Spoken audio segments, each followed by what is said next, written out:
half in the bag. Why do these frauds keep talking about movies? You know, I was watching like an old TV show recently. It was like I think it was a game show. It was what they call a game show. I remember game shows. And there were contestants on the game show, and they were placed shoulder to shoulder. And I thought, how weird. And then the strangest thing happened. The two contestants won the game show, and they turned to each other, and they did this bizarre thing. They got close, and they took their arms, and the one contestant put his arm like this, and the other contestant, she put her arm like this. Their heads were like that. One was on each other's shoulder, and it was like, I think they called it a hug. This is like one of those old cultural things that's completely evaporated over the years. Yeah, it was so weird. And I said, what are those people doing? Where are their masks? And then I was like, oh, this was, you know, taped like 5 years ago. Oh. And then I remembered what a hug was, and what it was like to look at another person in their eyes closer than 11 feet away without a mask on. Anyways, welcome to our year in review. And what a year it's been, 2021. I was thinking, it's funny, this is our episode 201. Episode 201, doing 2021 movies. Yeah, we forgot our this isn't a real half of the bag because we're not following our storyline. Well, I'm wearing my shirt, though. I'm not. I always wear this for some reason, even when we're doing our out-of-character videos. I'm wearing my big, embarrassingly ugly Packers coat because... Looks like a bath mat? Yeah, because it looks like a bath mat because we're in the... It also smells like one. It does. I think it was used as a bath mat. I got it at a thrift store. I never washed it. For 50 cents, but it was worth it. But yeah, it smells. It's never been washed, and but it's warm. But 21, 20, whatever, 22, what, I don't even know what year. It's still 2020. It just keeps going. Yeah, 2020 still hasn't ended. But this year, I don't know how many half of the bags we did on movies. Probably less than usual. Less than usual. And I haven't watched too many movies, but we are here to recap 2021, not just movies, but TV shows as well. It was the year of as pretty good. Not for me. You just keep watching these weird indie cult horror pervert movies. I only have 2 of those on my list. Just 2? I think. I guess it depends on your definition of weird cult pervert movies. That's true. That's true. But I don't have Clifford the Big Red Dog on my list. Should we start with something we've both seen, or do you want to start with one you've seen that I haven't? Let's start with something we've both seen. I actually watched it last night. Oh, is this the new Edgar Wright film? No, I skipped that because it was too long. Oh. I started the movie at midnight. Okay. So I went with Saint Maud. Oh, yeah. A24 Pictures, because it was only 85 minutes. And the Edgar Wright film was 2 hours, and I couldn't give him that extra 25 minutes. That's fair. Was last night in Soho good? Why don't you just give us a quick little rendition of that?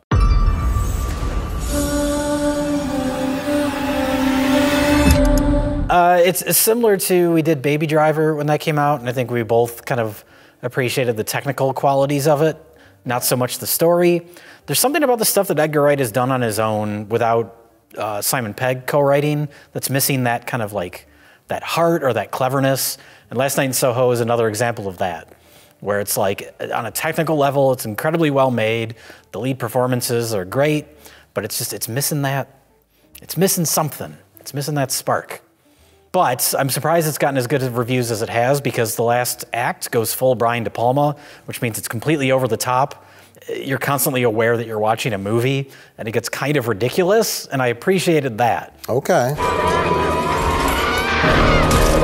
But it's a movie, and there's another movie on my list that we'll get to later that also has the same problem. I think it's on your list too, The Night House, where it takes a little too long to make you aware of what you're supposed to be curious about as far as the mystery goes.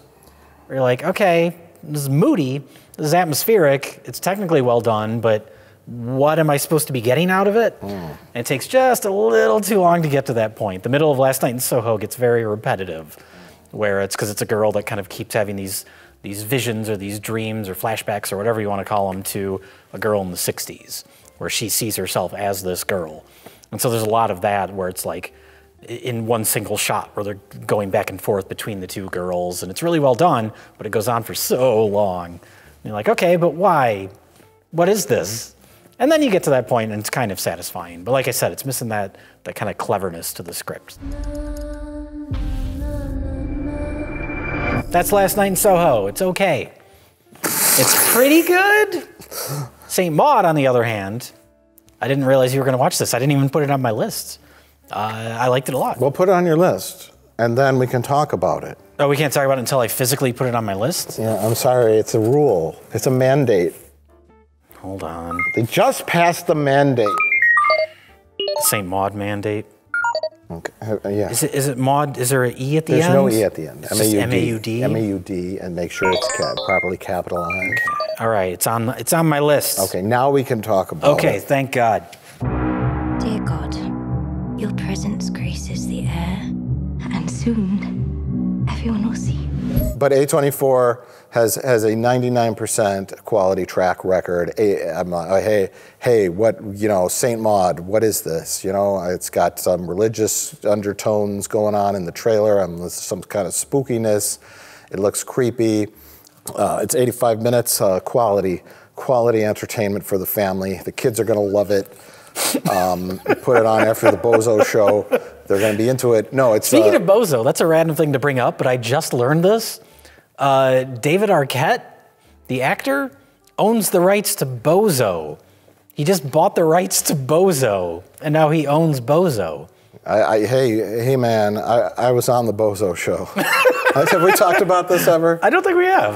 I have the videotape to prove it. Oh. All right, Billy was a great player. Let's give him a big hand.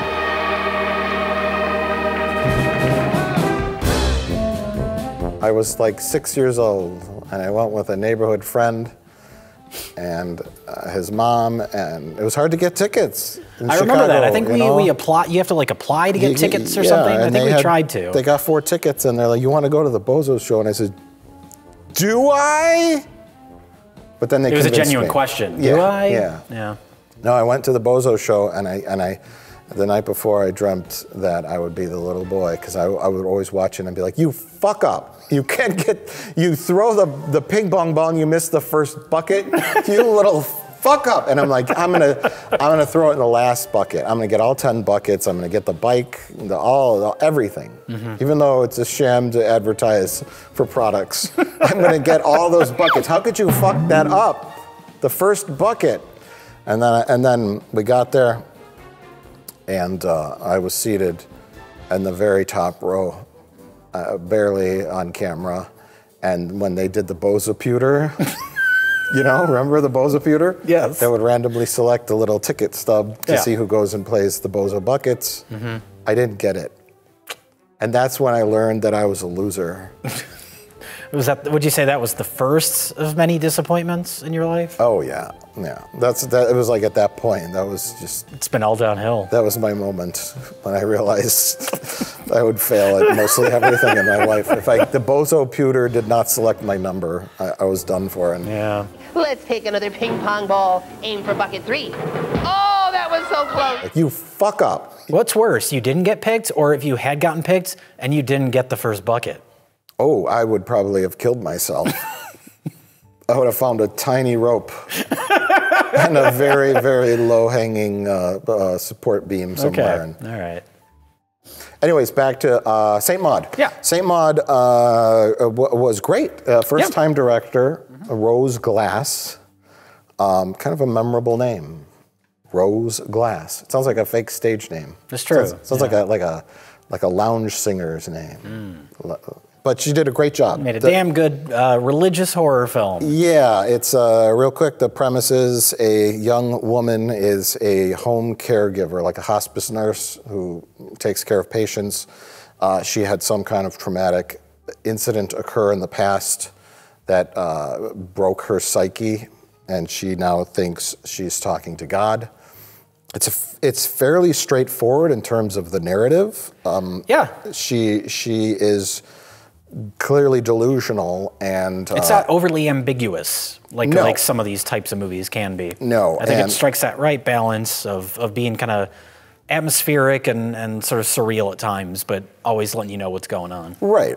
It's not trying to tease you into the fact that, you know, she might actually be talking to God or some kind of saint or whatever. I mean, that element exists in the film, and if you want to think that, you can, but clearly it's a movie about mental illness and delusion and trauma. And two people with very different points of view on the world, because the person she starts to take care of is like the polar opposite of her. Yeah, but then she goes on a little bender, which is the more shocking moments in the movie, which is what it needed. You know, it was kind of like chugging along, and then you're like, okay. But so she, but like I said, pretty straightforward narrative, but it's I think the direction and the cinematography and the atmosphere is all like brilliantly done, because it's it never comes out of her perspective. You don't cut to two other characters talking about her in another room. It's always her. Mm-hmm. Not POV literally, but it's her, and it's very like warped and disturbing, claustrophobic, and that kind of draws you into her own like psyche, her own perspective of the world. It's kind of like that Taxi Driver build of where you're constantly with the character. I was going to mention Taxi Driver, yeah. Or we talked about Censor earlier this year. I think I mentioned St. Maud and we talked about that. That's another one where you're like always kind of with the character, yeah. And it's worth it for that, for just the technique. And that hard cut right before the end credits, that perfect punctuation. Yeah, it's stylistic, it's disturbing, it kind of sits with you. Mm-hmm. I had a similar reaction when I watched Clifford the Big Red Dog. We'll be right back with the Bozo Show after these messages. Wazoo, I'm gonna snuggle. Team Hippopotamus. Cuddly as can be. Prizes.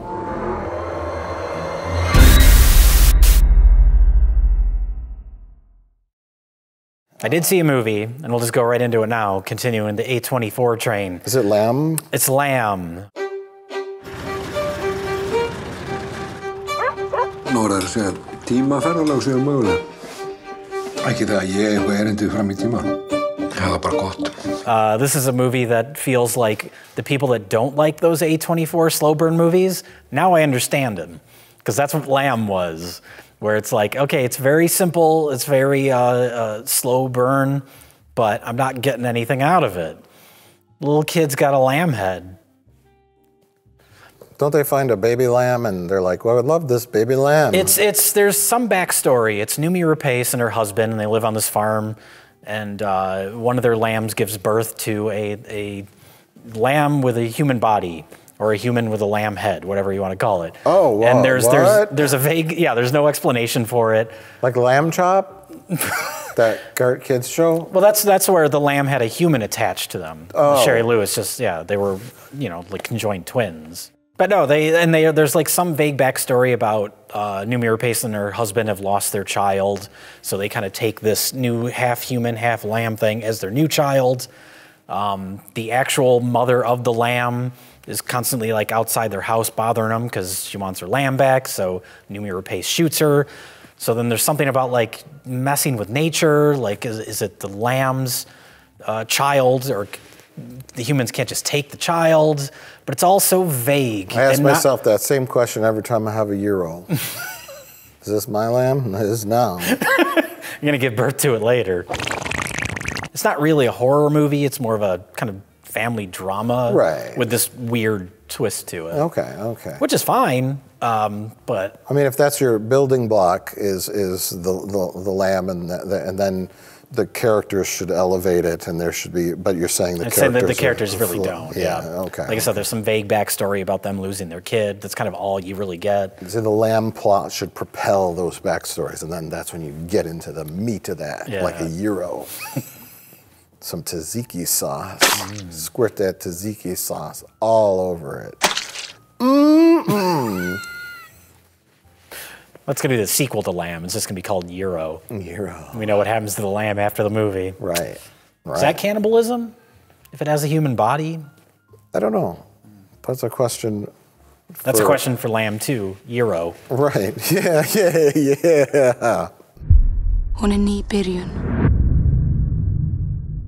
I only have 9 movies, and a couple of them aren't even movies. I don't know, but I watched the most disjointed catch-up episode. Woodstock '99 documentary. I couldn't even tell you if I watched that this year or last year or the year before, but I did watch it. You watched it too. I watched it. Yeah, it was like a nightmare. It was like a nightmare. It was like a nostalgia nightmare. There is a sixth sense that you develop when you spend your life going to venues. Woodstock, baby. We got off the bus and I was like, something's not right. Like, I remember when all this horrible shit happened. It's the prequel to Saint Maud. Yeah. Oh wow. It was good. It was well done. The damning interview with one of the co-founders of the thing. In all of the concerts I've seen, come on, there were kids. I talked to kids later who were petrified out there, and I'm sorry, I'm not grinding. Excuse me, do you have a question? Can I answer your question? You want to editorialize? If you'd like to editorialize, come on up and you can editorialize for everybody. Where it's like, why? People acted like we had 100 rapes. We only had like 10 rapes. Yeah. Like, why would you say that on camera as if it's a good thing? Yeah, he was trying to downplay everything. Downplay the rapes. There was only 10 of them. It's not a big deal, everybody. Right. Yeah. It was just gross. It was a weird moment in pop culture where it's like, when I think of the late 90s, I think of that. Yeah. Everything just kind of exploding in like pointless, stupid anger. A lot of the movies coming out at that time, too, are kind of reflective of that. That's sort of wanting to escape normalcy or escape reality. That's like The Matrix? Like The Matrix or Fight Club, which is weird to think that Fight Club's a 90s movie, but it is. Yeah. American Beauty, starring Kevin Spacey, which now people just want to escape his hotel rooms. He didn't make a Christmas video this year. Oh, yeah. Vaguely threatening Christmas bizarre video. Christmas video. Where somebody that accused him of molestation ended up dead afterwards. That didn't happen this year. Very weird. Yeah, that's weird. Why isn't more people talking about that?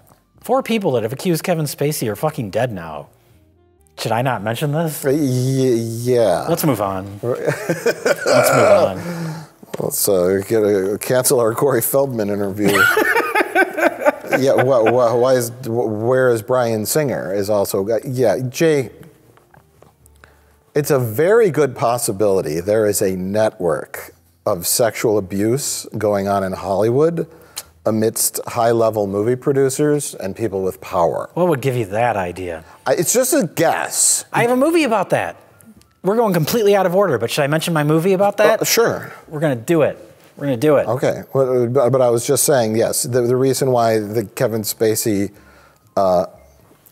accidental deaths aren't talked about is probably because that's why he made those little Christmas videos. Those weird videos that are understood by nobody except like a very small percentage handful of people. That no pun intended, but the house of cards would come tumbling down on many, many, many people. This is all theoretical, but well, sure. I'm assuming that's the case, and that's why Bryan Singer has just vanished. Yeah. Because a house of cards would collapse, and there would be major fallout, and so that's what they call a conspiracy.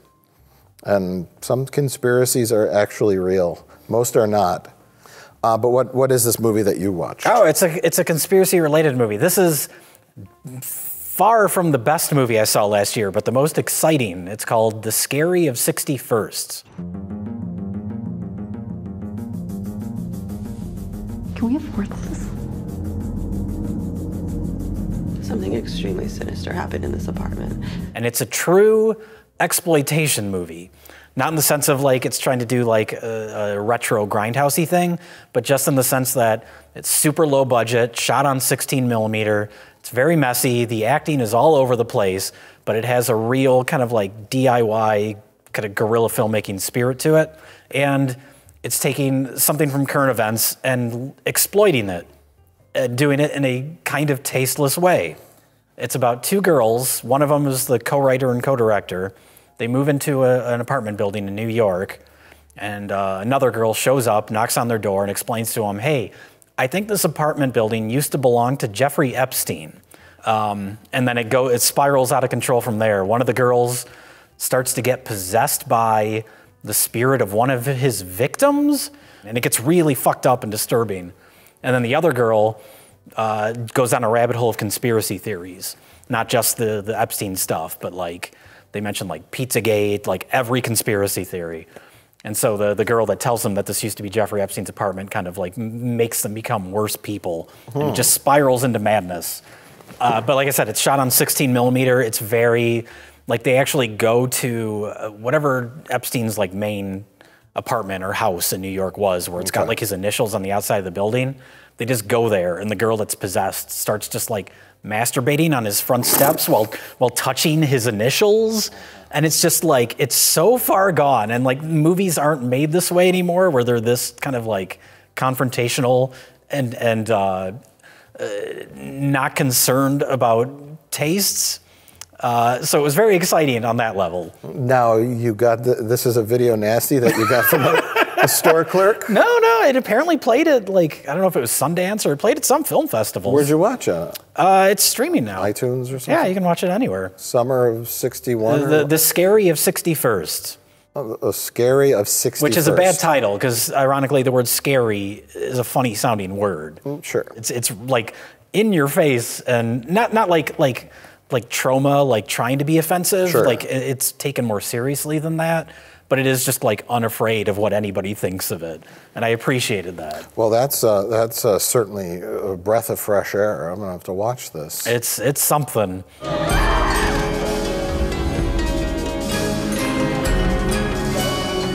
The important thing is that we're awake.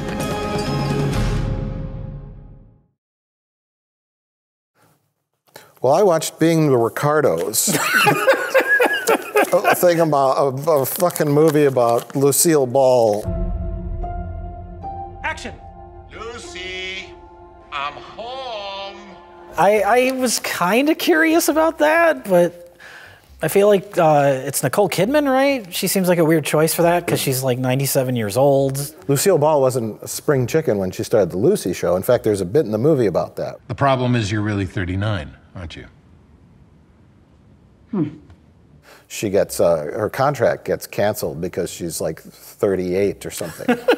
They're like, yeah, you can't be in movies anymore. You're too old. And she's like, what? You know, I don't know. Lucille Ball was like, I don't know, 40 something when I Love Lucy started. So it's not a stretch. Okay. And that's the thing too. It's like Nicole Kidman as Lucille Ball, but she does a great job. J.K. Simmons is in it too, as Fred and Ethel.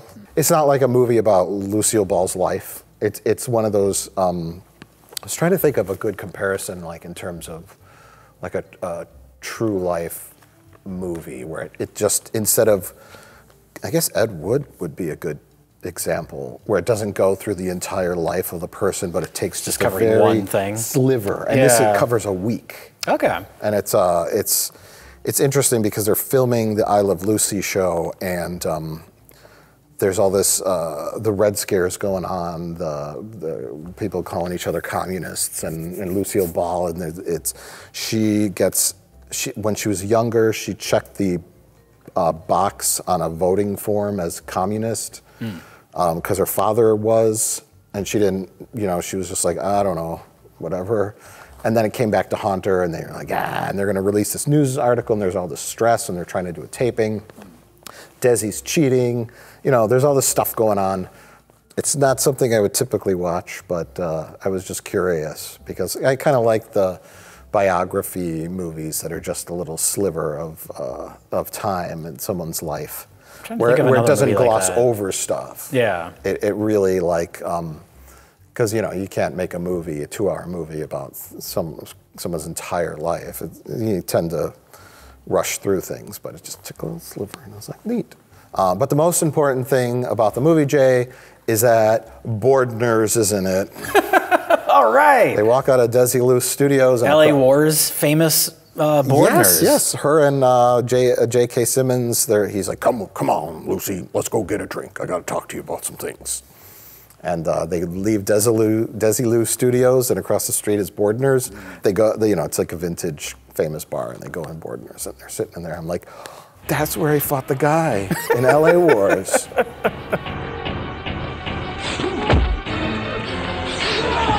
Somebody sent you! But yeah, good performances, relatively forgettable, but a solid watch. Just like the Tomorrow War with Chris Pratt. Did you watch that? No. No. Fuck that. That's one of those movies. There's those movies that show up on streaming, like exclusively for streaming, which the Lucille Ball movie was. Right? That was Amazon thing, yeah. And they go one of two ways. They come out and they're immediately forgotten, like the Tomorrow War with Chris Pratt, or everybody's talking about it, like the Don't Look Up, the new one on Netflix. Where it's because that kind of like, I don't know, leads to a larger discussion of real world things. But yeah, a movie like The Tomorrow War, just completely forgotten. I have one of those on my list too.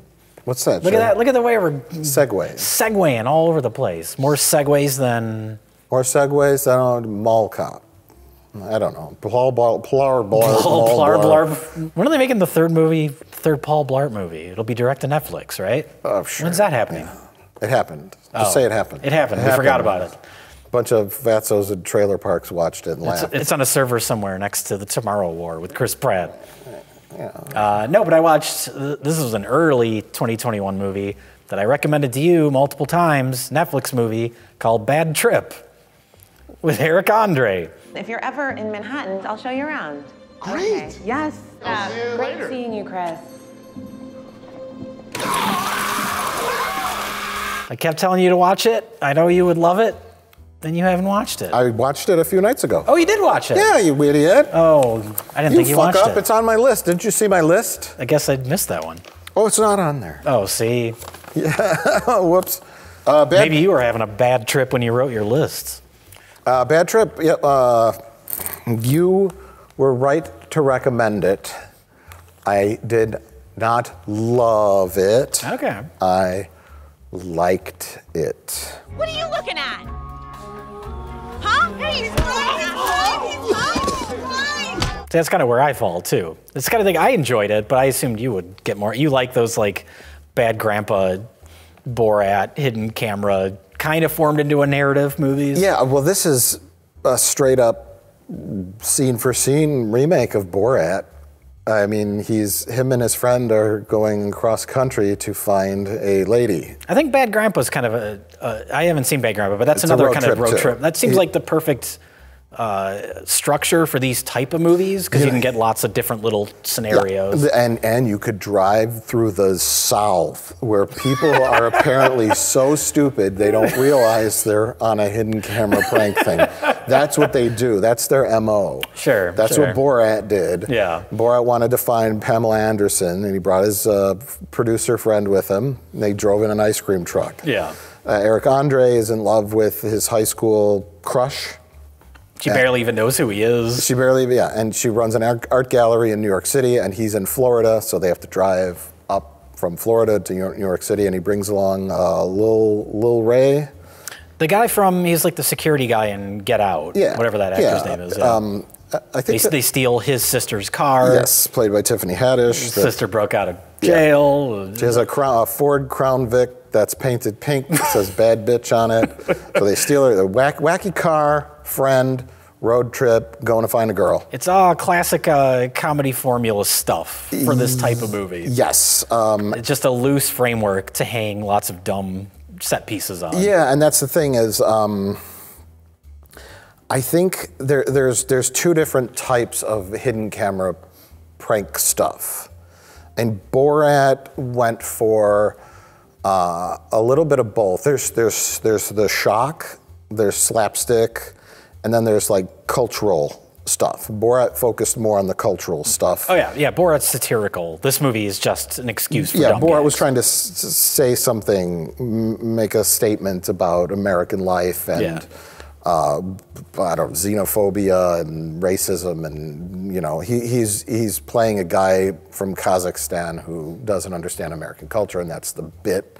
And Bad Grandpa is just straight up like, haha, it's an old man.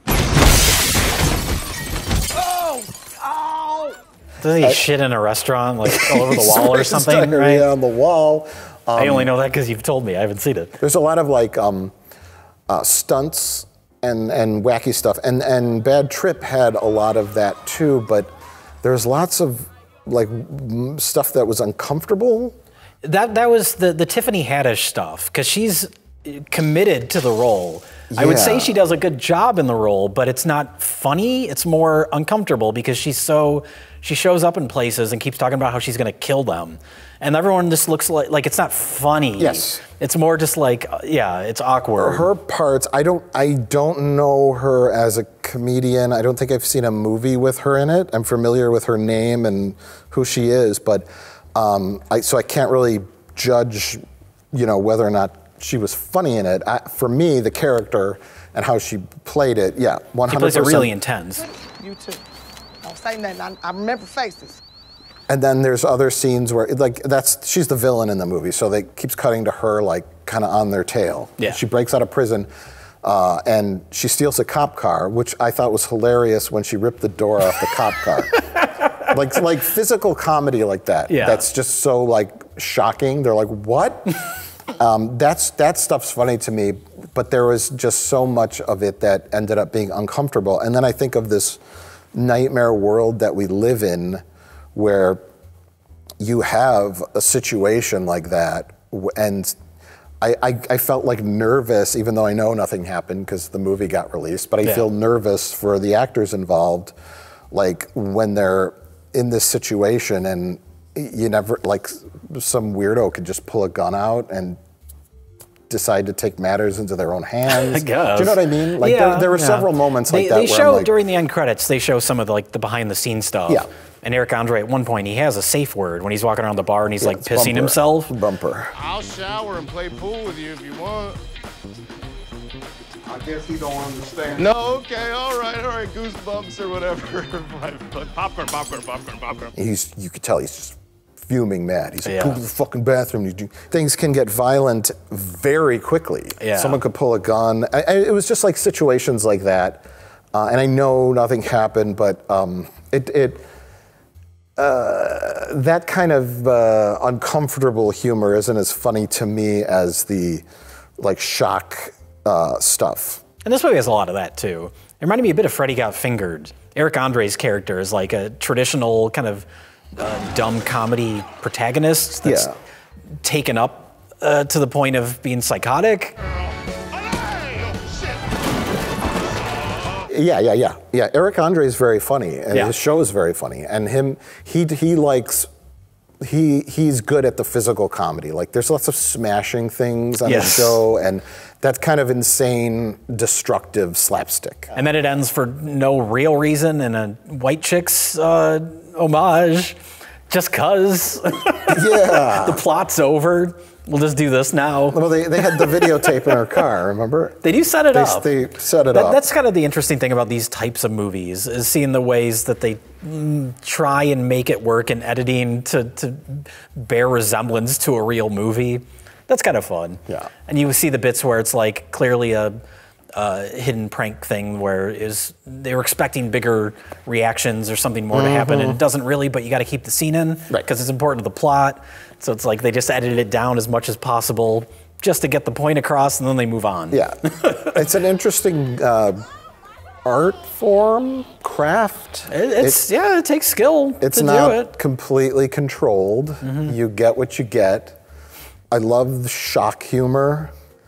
And I love destructive humor, like when he falls off the top of the bar, he's drunk, where it's, and then the girl runs up to him, she's like, I'm a nurse, she thinks it's real. And I like stuff like that isn't like ugly or dangerous or uncomfortable. Yeah. And only uncomfortable in a funny way, like Borat would pull off. Sure.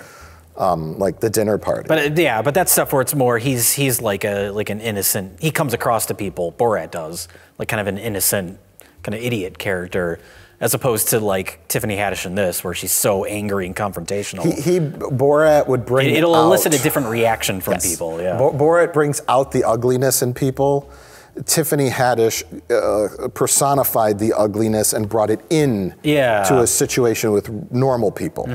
And that's when the comedy doesn't work for me. Sure. But overall, I had some pretty good laughs. The gorilla scene, hand in the blender, falling off the roof in the bar, the projectile vomit. I mean, I'm laughing now thinking about it. There's lots of good bits in it, and Eric Andre's good at physical comedy. I think just his performance, he's just awkward and funny. Yeah. Oh, and God, the art gallery finale. Oh, yeah. You know, it's just all these works of art are priceless. They're valued at millions of dollars. And then, of course, you know, and that's the bit Tiffany Haddish was good in. You know, she runs in and says, "I'm going to kill you," and they just instantly run to every piece of art in there and start smashing it. She takes the painting and hits him over the head. And, you know, you set that up with they're all priceless works of art and they're millions of dollars in value, and then they just start smashing everything. Blunt destruction is funny. It feels like something that I would make with my friend Rich Evans. Rich just immediately go and fall on the priceless works of art, even though there's plenty of room to fight elsewhere. Right. Just start making a mess of everything. And so lots of laughs, but the laughs were unfortunately balanced out evenly with the uncomfortableness. I'm from the street. People from the street don't hang people from roofs. I guess it was pretty good. But I wanted to mention, now we're in movies, but we're going to jump to TV real quick here before our commercial break. Can we do this? Can we do this? Can we do this? I don't know. Is Can there we a change mandate? the format? Is there a mandate? Is there a new mandate? Where's the new mandates? Yeah, we can. They did approve.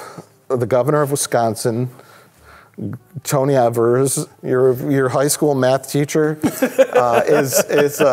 he gave a mandate that says we could switch from movies to TV. Okay. Because I want to talk about, because we're talking about Eric Andre, and I want to switch to another brilliant comedian. I cannot talk about it without crying. Here we go. Tim Robinson, it's a show on Netflix, a sketch comedy show called I Think You Should Leave, which was introduced to us by Colin. Yeah, I had heard of the show before that, but I never watched it. I never heard of it. When he was in town. Yeah, they were like, watch this skit. Because I think we were showing him some Dr. Steve Brule. I went to Marinara and learned all about broats, and maybe you want to too. Otherwise, why are you even watching this show?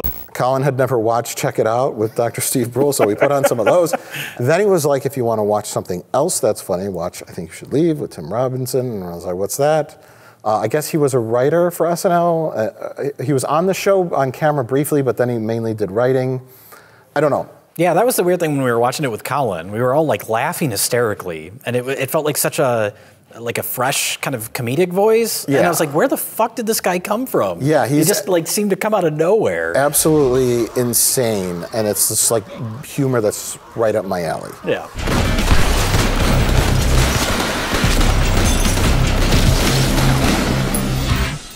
Fucking suck! It's like insane ramblings, like a weird dream you had. But I thought of this because while we were talking about the bad trip, there's a bit in his show where it was the funniest and saddest thing ever.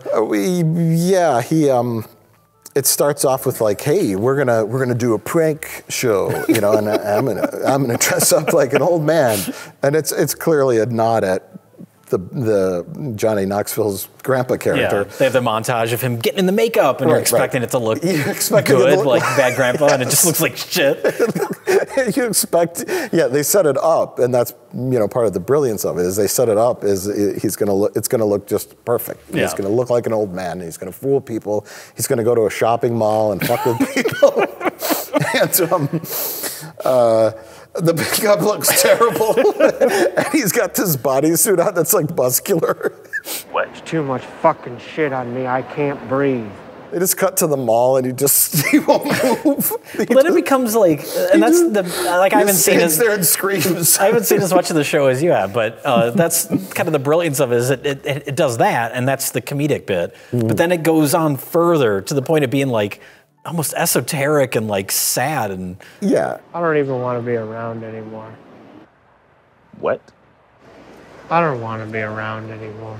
That's what sets it out, makes it stand out to me is the combination of, doing sketch comedy stuff, but also like, it'll be awkward, uncomfortable humor, and then kind of segue into this sort of like underlying sadness to almost everything. Yeah. Yeah, and he plays almost like sometimes he's playing like the straight man, you know, and then he'll have a different actor or actress play his part, the insane person. And it's always like, I think what makes everything stand out, it's not like 10 actors all trying to be funny. Mm-hmm. It usually is isolated around one character that just stands out, and that's what makes me laugh is like, he'll just say something really weird and strange, and he'll get fixated on something. I guess he just doesn't like me. No, he's just fussy. Nah, probably just doesn't like me because I used to be a piece of shit. And it's a lot of like, your normal social settings. They keep cutting to like boardrooms, like work meetings. And it's like, well, what if, he was forced to skip lunch to go to this work meeting? Well, he hides the hot dog in his sleeve. And he's eating the hot dog. And then everyone starts freaking out when he's choking on the hot dog, and it turns into like violence, and then it ends awkward. There's a lot of endurance humor, lots of just playing with social norms, and just him being like just fucking insane.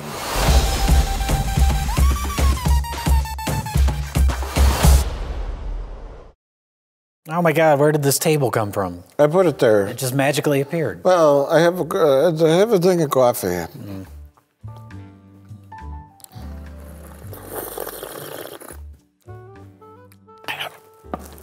It's better than putting it on the floor, wouldn't you say? That's true. For the first part of our discussion, I've been leaning down and grabbing my coffee like a chump. Everyone thinks you're farting. I have on here, I care a lot.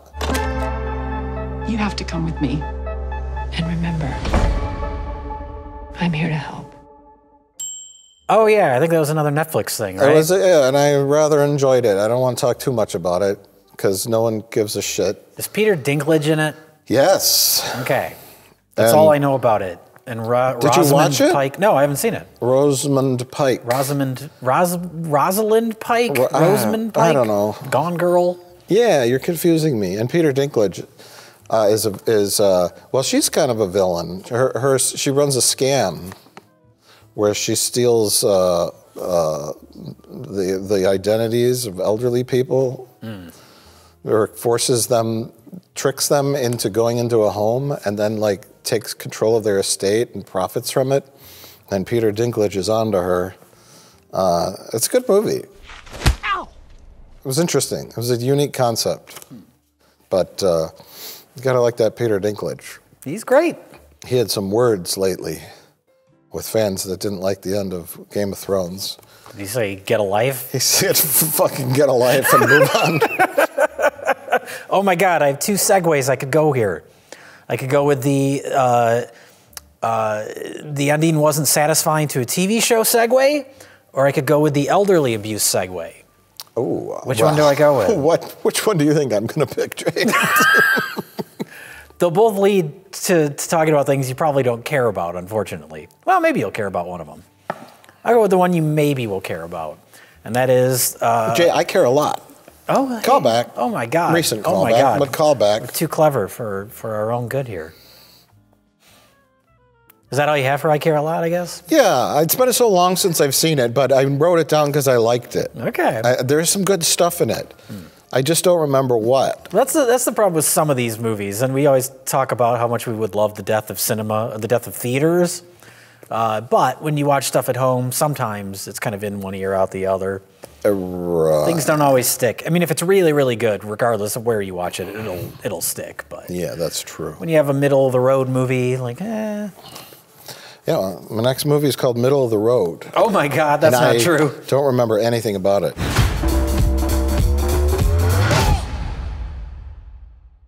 Now tell me about elderly abuse. Does this have to do with shooting William Shatner into space? No, unfortunately. Just to see if he would die during the trip up there? Oh, Jesus. So tell me about what you saw. It's called the Amusement Park. It's a lost George Romero film. Oh, yeah.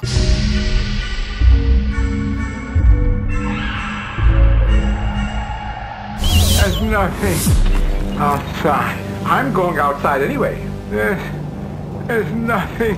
And this was, I heard about it like a year and a half or 2 years ago. It was buried in an article about George Romero, and it was like at the very bottom of it. It was like, oh, and we discovered a George Romero movie that's never been released. But the backstory is, it's not really a feature film, which kind of worried me going into it. The backstory is, back in the Night of the Living Dead days, George Romero was an industrial filmmaker. He was hired by some group called the Lutheran Society to make an industrial film bringing people aware of elderly abuse. And so George Romero used that as an opportunity to make an hour-long abstract nightmare about elderly abuse. And I don't know what happened to it after that. I think it played a couple like festivals or something, but I think they thought it was too like scary and nightmarish to release. I think they were expecting a more traditional industrial film. And so it just never came out. Until recently. It was rediscovered and remastered, and I was worried when he first started. It's got the lead actor who was the elderly man in the George Romero movie Martin, and he's talking right to the camera. Perhaps the saddest cause of denial and rejection is, very simply, old age. He's like, this is a film about elderly abuse. And I was like, oh, it is just kind of an industrial film. Like, but after that opening, then it is like, it's an hour long, about an hour long, but it is a movie, kind of. It doesn't have like a conventional narrative structure, but it's not an industrial film. So it kind of falls in this weird in-between category, but it's really effective. It's from that era of George Romero, like kind of Martin, Dawn of the Dead era, where he was a little experimental with his editing.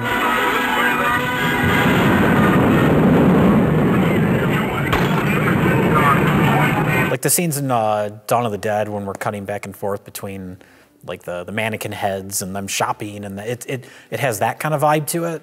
I've always liked George Romero as an editor, especially from that era. And it just has some really effective sequences of, it's using this amusement park as kind of a metaphor for getting old and being taken advantage of and being abused. And the lead performance, it's the older guy from his movie Martin, and he does a great job. Hard to categorize thing. Something that was meant to be an industrial film that turned into a terrifying nightmare art film. He was just too creative for his own good. Yeah.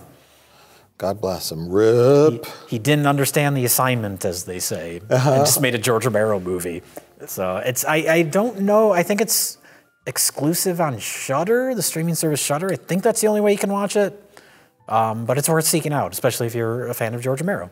He's always been one of my favorite filmmakers. So the idea that, oh, here's almost an entire other movie that you've never seen.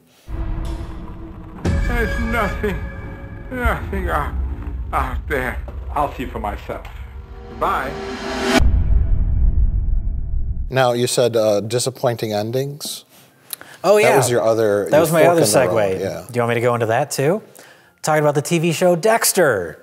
Oh, Dexter New Blood. Dexter New Blood, yeah. Okay, well, I guess this is just a mixture of movies and TV shows. Nothing really matters anymore. We're breaking mandates. We're breaking those state of Wisconsin mandates. You have to keep movies and TV separate. Yeah. I might still be a monster, but I'm an evolving monster. So, Jay, tell me all about Dexter New Blood. I don't give a flying rat's ass about Dexter, so I will be leaving my body while you talk. Do you like Michael C. Hall? Yeah, as an actor? I liked 6 Feet Under. He's great. He's born to play this role, and I kind of, the first few seasons of Dexter are so great, and then it kind of falls off, and everybody hated the ending. I didn't hate it as much as other people, but it's not very good. And so this is like less of a we're going to revive this thing as like a cash grab, and more of a, we want to end the show better than we did. We had a few years to think about it since then, so we're going to bring it back, bring back a couple old characters, but mostly new characters. It's in a completely different setting. Clancy Brown is in it. He's very intimidating. Michael C. Hall's kid shows up in it, not his real son, but in the original series, he's just a tiny child, but now he's like a teenager. fucking perfect casting for him. It looks like a little Michael C. Hall. So it's been good. As of the taping of this, there's 1 episode left. So I don't know. I haven't seen it. I don't know if they're going to shit the bed and ruin it, but so far the season has been really, really solid, and the character of Dexter is great, and they've done a lot to kind of redeem him.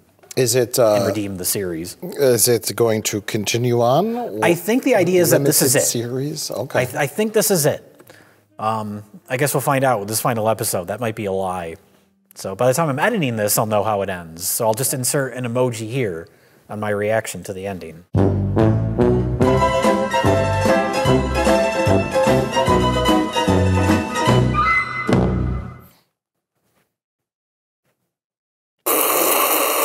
Continued in part 2.